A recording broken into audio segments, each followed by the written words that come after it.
There is a lesson that most human beings learn long before they can explain it, long before philosophy, long before psychology, long before language becomes sophisticated enough to describe what is happening. The lesson is simple. Some behaviors bring connection. Some behaviors bring distance. Some behaviors bring approval. Some behaviors bring correction. And the body pays very close attention. Imagine an infant learning about the world. They do not begin with theories. They do not begin with beliefs. They begin with experience. A smile, a frown, a warm voice, a harsh voice, a welcoming embrace, a withdrawn embrace. The organism learns through relationship, not intellectually, biologically. The nervous system is constantly asking questions. Am I safe? Am I accepted? Do I belong? Am I connected? These are ancient questions, older than civilization, older than language, older than culture itself. And because these questions are so important to survival, the body pays attention to the answers. Over time, patterns begin to form. Certain behaviors receive approval, others receive disapproval. Certain expressions are welcomed, others are discouraged. Certain emotions are allowed, others become uncomfortable. And gradually, the organism adapts. This adaptation is not weakness, it is intelligence. Human beings are social creatures. For most of our history, survival depended upon belonging to a group. Isolation carried enormous risks. Connection increased the chances of survival. The nervous system evolved accordingly. Belonging matters. Acceptance matters. Relationship matters. The body knows this deeply, perhaps more deeply than the conscious mind. This does not mean approval is bad, far from it. Encouragement can be transformative. Support can change lives.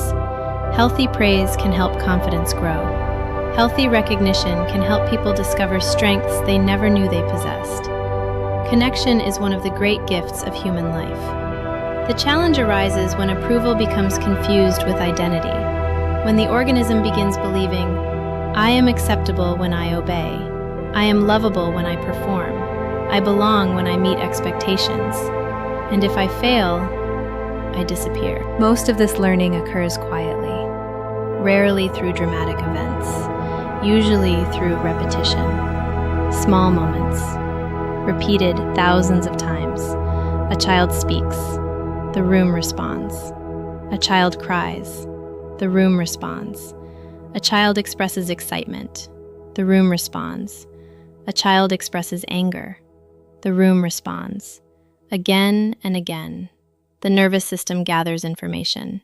Again and again, adaptation occurs. Over time, many people become extraordinarily skilled at reading social environments.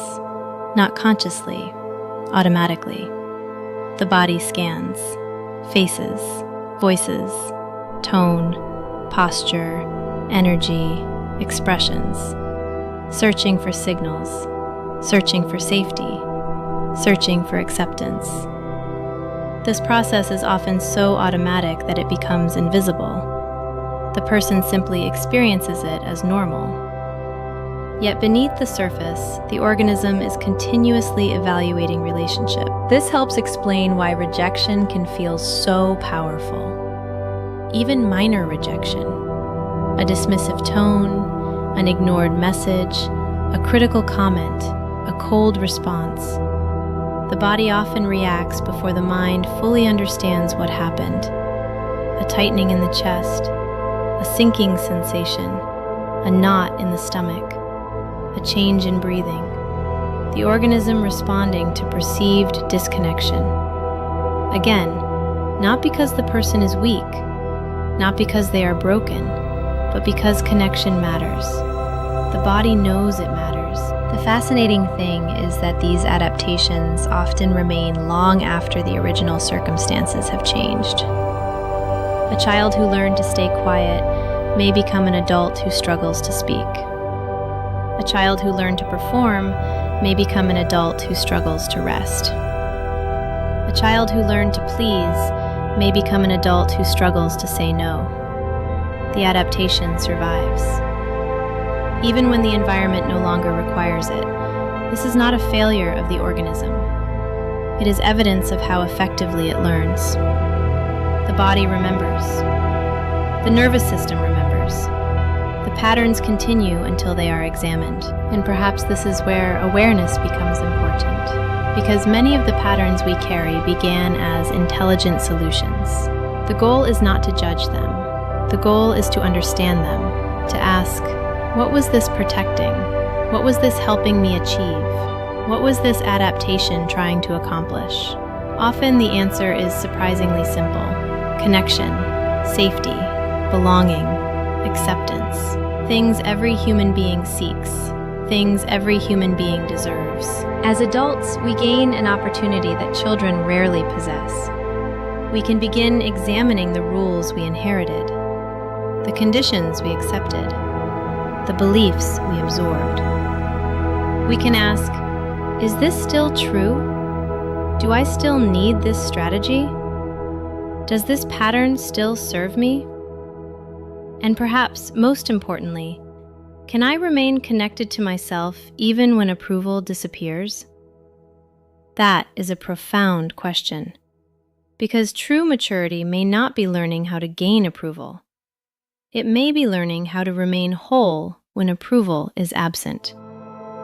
To remain kind without becoming compliant. To remain open without becoming dependent. To remain connected without abandoning yourself. This is not easy, but it is deeply human. And perhaps it begins with recognizing something simple. The body learned these patterns for a reason. The organism was trying to help, trying to protect, trying to belong. There is wisdom in that, even if the pattern no longer fits. Even if the strategy has outlived its usefulness, the body was never trying to harm you. It was trying to keep you connected to the people and environments it believed you needed. And perhaps understanding that allows us to meet ourselves with a little more compassion, a little more patience, a little less judgment, because behind many of our patterns, behind many of our reactions, behind many of our fears, stands an organism that learned very early that connection matters, and it was doing its best to find it. Somalume.